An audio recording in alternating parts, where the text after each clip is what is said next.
Look up at the night sky on a clear evening. You can see roughly 6,000 stars with the naked eye. With binoculars, tens of thousands. With the largest telescopes on Earth, billions. And with the James Webb Space Telescope, billions of galaxies. Each one containing billions of stars of its own. It feels like an enormous amount of information. It is, in fact, almost nothing. Because everything we have ever seen in the entire history of astronomy fits inside something called the observable universe. And the observable universe is not all there is, not even close. The observable universe is the sphere of space from which light has had enough time to reach us since the Big Bang. Its radius is roughly 46 billion light-years in every direction. That sounds like a lot. But here is the strange part. The universe itself is only about 13.8 billion years old. So how can we see things 46 billion light-years away? The answer is that space itself has been expanding in every direction for the entire history of the universe. Light that left distant galaxies billions of years ago has been carried farther away by that expansion, even as it traveled toward us. So when we look at the most distant objects, we are not just looking into space. We are looking into time. We are seeing them as they were, billions of years ago. We have no way to see them as they are now. At the very edge of what we can see, there is a kind of wall. Not a physical wall, but the oldest light in the universe.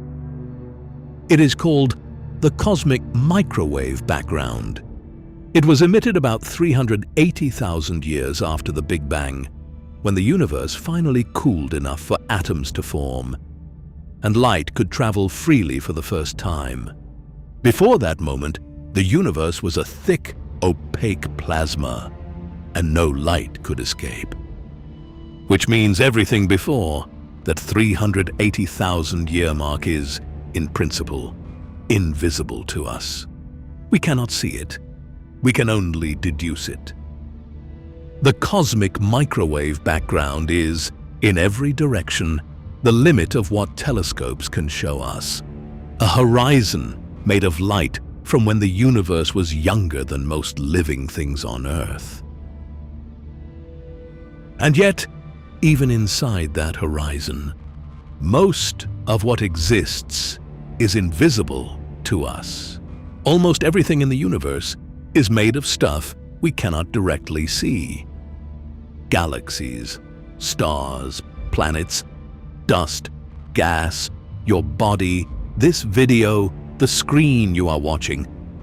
All of it together makes up only about 5% of the universe. The other 95% is something else. 27% of the universe is what scientists call dark matter. It does not emit light. It does not absorb light. It cannot be photographed. But its gravity affects everything around it. Galaxies cannot hold themselves together without it. The vast cosmic structure we observe, the threads of galaxies stretching across hundreds of millions of light-years, could not have formed without it. We have indirect evidence of it everywhere, direct evidence of it nowhere. And the remaining 68%, by far the largest portion of the universe, is something even stranger. It is called dark energy. And in 1998, astronomers studying distant exploding stars realized something that should not have been possible. The expansion of the universe is not slowing down. It is speeding up. Some unknown form of energy, woven through every region of empty space, is pushing everything in the universe apart faster and faster every year. We do not know what it is. We do not know where it comes from.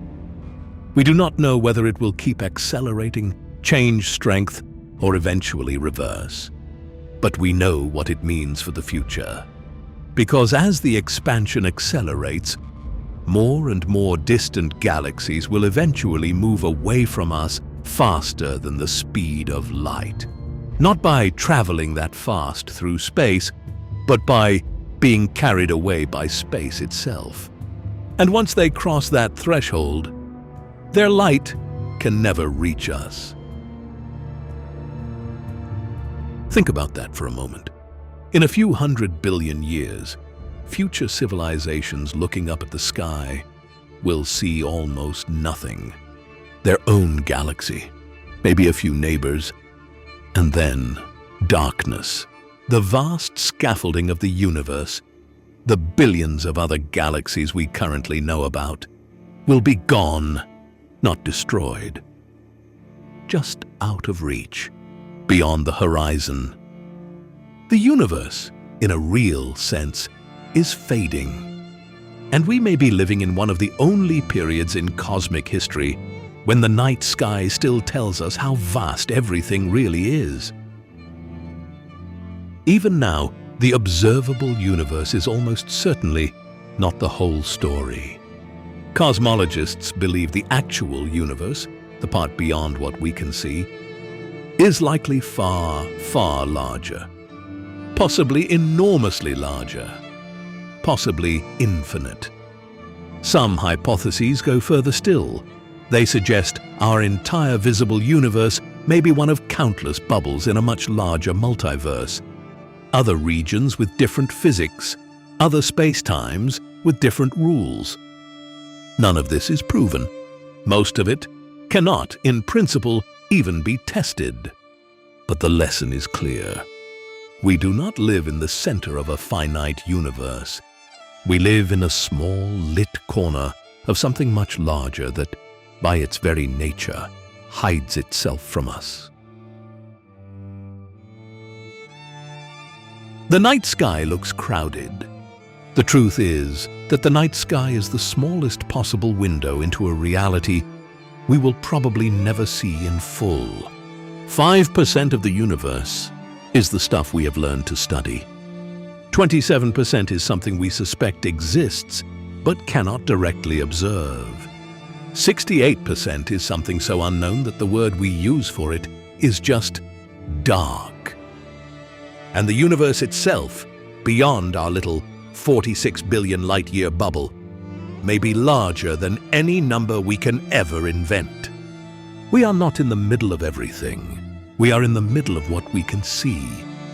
And what we can see is almost nothing at all.